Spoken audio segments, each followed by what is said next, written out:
भृगु जी के स्वभाव का बलिया पर असर पड़ा।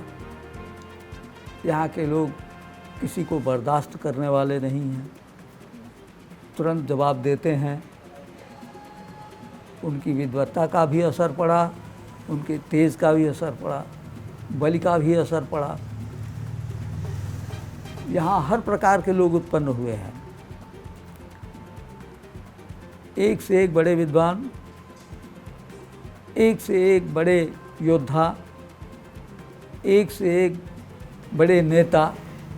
हर क्षेत्र में बलिया नंबर 1 पर रहा है। जहां बलिया लखनऊ के बीच की दूरी पहले जो 8 से 10 घंटे हुआ करती थी, अब वो दूरी 3.5 घंटे के आसपास हो जाएगी। जनपद के अंदर जो सड़कें, जहां सड़कें नहीं थी वहां सड़कें बनी, और जो सड़कें सिंगल रोड थी वो सड़कें अब 4 लेन हो रही है। रोजगार के क्षेत्र में देखा जाए, कनेक्टिविटी के बाद सरकार की जो योजनाएं संचालित की जा रही है, उसमें सीएम युवा उद्यमी योजना, इसमें जिला अभी हाल ही में एक रिकॉर्ड पूरे प्रदेश में अव्वल आया है। ददरी मेले में सत्तू का सबसे ज़्यादा प्रयोग किया जाता था। सबसे ज़्यादा खान पान का सबसे हिस्सा अगर देखा जाए तो सत्तू ही था। पहली बार जनपद में मेडिकल कॉलेज प्रस्ताव किया गया और 400 करोड़ रुपए से ज़्यादा का उसमें सरकार ने प्रस्तावित किया है। तो इसका फ़ायदा ये होगा कि यहीं पर बच्चे पढ़ेंगे, यहीं से निकलेंगे और यहाँ की स्वास्थ्य सुविधाएं भी पहले से बेहतर होगी।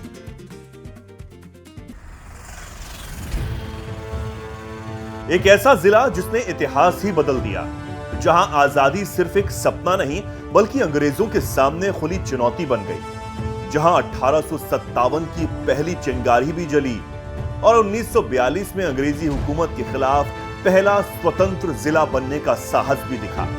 महर्षि भृगु की तपोभूमि, गंगा और सरयू के आशीर्वाद से सिंचित उत्तर प्रदेश का सबसे पूर्वी द्वार यह है बागी बलिया।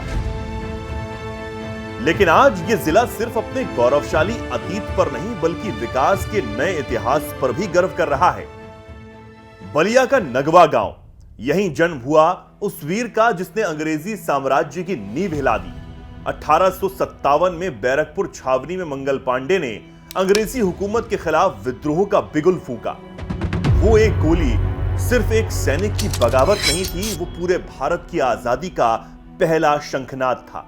आज भी बलिया अपने इस अमर सपूत पर गर्व करता है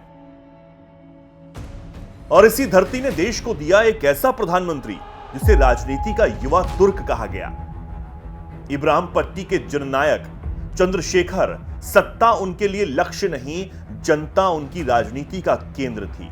पदयात्रा से लेकर प्रधानमंत्री बनने तक उन्होंने भारतीय लोकतंत्र में सादगी और जनसंवाद की मिसाल कायम की। आज जननायक चंद्रशेखर विश्वविद्यालय नई पीढ़ी को उसी सोच और शिक्षा की नई दिशा दे रहा है। जनपद बलिया वीरों की धरती रही है और बागी बलिया के नाम से मशहूर है। यहाँ के लोग बहुत मेहनती हैं और स्वतंत्रता आंदोलन में बहुत बड़ी भूमिका रही है बलिया जनपद की। यहाँ बहुत बड़े बड़े वीर स्वतंत्रता संग्राम सेनानी रहे हैं। स्वतंत्रता आंदोलन के दौरान भी सबसे पहले बलिया को स्वतंत्र होने का श्रेय प्राप्त है। यहाँ की धरती को नमन है। बलिया सिर्फ क्रांति की धरती नहीं, ये ऋषियों की तपोभूमि भी है। मान्यता है महर्षि भृगु ने यहीं तप किया और यहीं से इस नगर को अपनी पहचान मिली। अब इसी प्राचीन आस्था को आधुनिक स्वरूप देने के लिए भव्य भृगु मंदिर कॉरिडोर बनाने का लक्ष्य है, जो मंदिर गंगा घाट और ऐतिहासिक ददरी मेले को एक साथ जोड़ेगा, यानी आस्था भी और विकास भी। ब्रह्मा जी के पास गए पहले परीक्षा लेने के लिए, गए तो उनके आसन पर बैठ गए और उनको प्रणाम भी नहीं किए। ब्रह्मा जी बड़ा क्रोधित हो गए कि हमारा ही पुत्र और हमारा ही अपमान कर रहा है, इसको जिंदा रहने का कोई अधिकार नहीं। तो जल लेकर उनको श्राप देने के लिए उद्यत हुए। तब भृगु जी उठकर उनका चरण स्पर्श किए और कहे कि पिताजी, मैं तो आया था आपकी परीक्षा लेने के लिए, लेकिन परीक्षा में अयोग्य साबित हुए हैं, आप में क्रोध भरा हुआ है, परीक्षा के योग्य नहीं है। उसके बाद शंकर भगवान के यहाँ गए हैं। शंकर भगवान के पास गए तो वहाँ भी शंकर भगवान सोचे कि भृगु जी आए हैं, इनको प्यार से अपने आलिंगन में ले लें। तो उन्होंने कहा कि दूर हटिए, आप श्मशान की विभूति लपेटे हुए हैं और मुझे आप स्पर्श करेंगे तो मैं अपवित्र हो जाऊंगा। तो शंकर भगवान भी बड़ा क्रोधित हुए, तो त्रिशूल लेकर मारने के लिए दौड़े, तब तक पार्वती जी ने रोक दिया। तब उन्होंने अपने आने का कारण बताया, कहा कि आप में भी क्रोध भरा हुआ है। तब जो है विष्णु भगवान के पास गए। विष्णु भगवान क्षीर सागर में सोए थे, तो लक्ष्मी जी से कहा कि जगा दीजिए, बोल दीजिए कि भृगु जी आए हैं। उन्होंने कहा कि सोए हुए पति को जगाने में पतिव्रता स्त्री को पाप लगता है, आप खुद जाकर जगा लीजिए। तो गए हैं तो उनके वक्षस्थल में लात मारे हैं। तो उसके बाद उन्होंने कहा कि मैं तो आया था परीक्षा लेने के लिए, लात मारा है तो उसका प्रायश्चित तो लगा ही है, ये प्रायश्चित प्रभु कैसे दूर होगा। उन्होंने कहा कि एक मृगशाला दिए कि इस पर बैठकर जाइए और आकाश मार्ग से होता हुआ जाएगा और जहाँ पवित्र भूमि होगी वहीं बैठकर आप तपस्या करिएगा, आपका प्रायश्चित दूर हो जाएगा। तो भागवत पुराण में कथा में लिखा है कि नर्मदा के किनारे तपस्या किए थे। तो कार्तिक पूर्णिमा को मेला जो है संपन्न होता है और यहाँ ददरी मेला लगता है। उनके बगल में उनके शिष्य दरदर मुनि हैं जिनके नाम से ददरी मेला लगता है। और इसी के साथ शहर के हृदय में सदियों से अटल खड़ा है बाबा बालेश्वर नाथ धाम। सावन हो, महाशिवरात्रि हो या सोमवार की आरती, उत्तर प्रदेश ही नहीं बिहार से भी लाखों श्रद्धालु यहां जलाभिषेक करने पहुंचते हैं। ये सिर्फ मंदिर नहीं, बलिया की धड़कन है। आज बागी बलिया रफ्तार की राह पर है। करीब 5300 करोड़ रुपए का ग्रीनफील्ड एक्सप्रेसवे बलिया को सीधे पूर्वांचल एक्सप्रेसवे से जोड़ रहा है। अब लखनऊ, दिल्ली और बिहार सब पहले से ही कहीं ज्यादा करीब होंगे। 75 जिलों की इस यात्रा में आज हमारा आना हुआ है उत्तर प्रदेश के बलिया में। बलिया जो कि महर्षि भृगु की तपोस्थली है, यहां पश्चाताप के रूप में उन्होंने तप किया।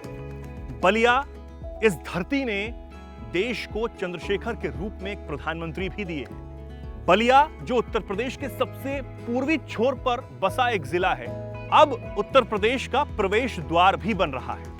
बलिया जिले को विकास से जोड़ने के लिए तमाम परियोजनाएं इस जिले में लाई जा रही हैं और इनमें सबसे बड़ा प्रोजेक्ट है ये ग्रीनफील्ड एक्सप्रेसवे, जिस पर हम इस वक्त मौजूद हैं। ये ग्रीनफील्ड एक्सप्रेसवे जिले की किस्मत को बदल रहा है। कनेक्टिविटी बेहतर हो रही है।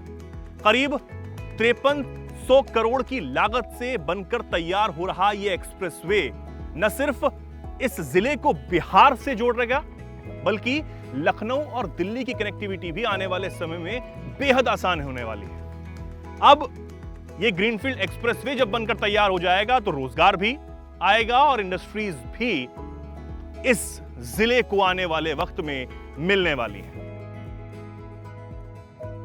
आज अगर बलिया को देखा जाए तो आज विकास के दौड़ में बलिया उससे कहीं ज़्यादा आगे निकल गया है। जैसे यहाँ पे एक अभी हाल ही में कनेक्टिविटी बहुत बेहतरीन हो गई है। ग्रीनफील्ड जो है आपके ये गाजीपुर से लेकर के और बिहार के माझी तक 134 किलोमीटर, जिसमें 17 किलोमीटर का बक्सर इस पर भी निकाला जा रहा है। ये कनेक्टिविटी के मामले में न सिर्फ बिहार को कनेक्ट करेगा, बल्कि बलिया को आपके लखनऊ, दिल्ली से आने वाले जितने भी हो उसको बिहार और कलकत्ता तक आने जाने में आसानी होगी।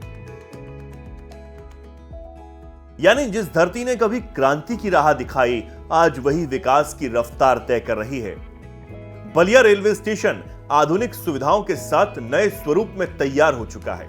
बेहतर यात्री सुविधाएं, नई इमारत और आधुनिक इंफ्रास्ट्रक्चर बलिया की बदलती तस्वीर का नया चेहरा बन रहे हैं। बलिया से कई ट्रेनें चलाई गई जो बड़े बड़े महानगरों, दिल्ली, महाराष्ट्र, इसके अलावा ये आपके जो पुणे है वहाँ तक ट्रेनें जो हमारी जा रही है एकदम सीधा कनेक्ट हो गई है। तो ट्रेन के मामले में बलिया का विस्तार अगर देखा जाए, अभी हाल ही में वो वंदे भारत जो चल रही है, आगामी दिनों में बलिया को भी उससे कनेक्ट किया जाएगा, जो बनारस से चल रही है। बिल्कुल, तो अभी बनारस से चल रही है, जो बलिया वाले यात्री बनारस से जाते हैं, लेकिन जब बलिया से उसकी शुरुआत कर दी जाएगी तो और भी कनेक्टिविटी बेहतर हो जाएगी वंदे भारत की।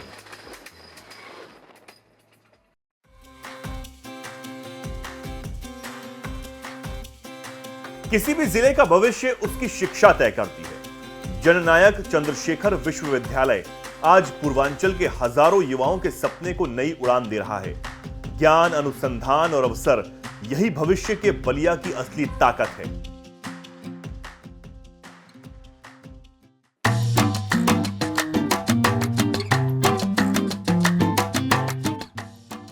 यहां का सत्तू सिर्फ एक पेय नहीं, पूर्वांचल की ऊर्जा है। भुने चने से तैयार सत्तू गर्मियों में शरीर को ठंडक देता है और किसानों की मेहनत का साथी बनता है। वहीं देसी घी में डूबी और धुएं की खुशबू से सजी लिट्टी बलिया और बिहार की साझा सांस्कृतिक विरासत का स्वाद है। यहां का हर निवाला मिट्टी से जुड़ाव का एहसास कराता है। क्रांति की इस धरती पर प्रकृति भी उतनी ही समृद्ध है। सुरहा ताल, जिसे भारत की 100वीं रामसर साइट का दर्जा मिल चुका है, सैकड़ों प्रवासी पक्षियों, दुर्लभ जैव विविधता और शांत प्राकृतिक सौंदर्य से भरपूर यह आर्द्र भूमि अब पूर्वांचल के इको टूरिज्म की नई पहचान बन रही है।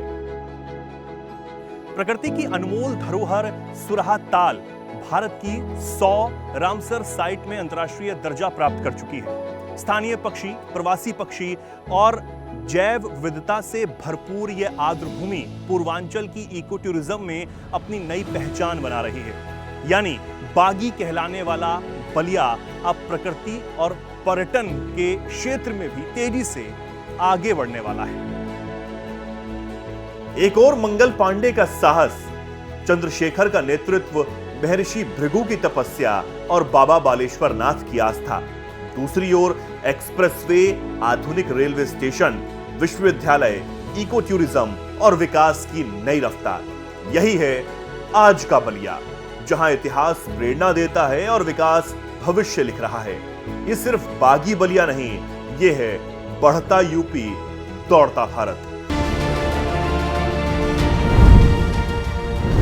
बढ़ते यूपी के 75 जिले, 75 कहानियां।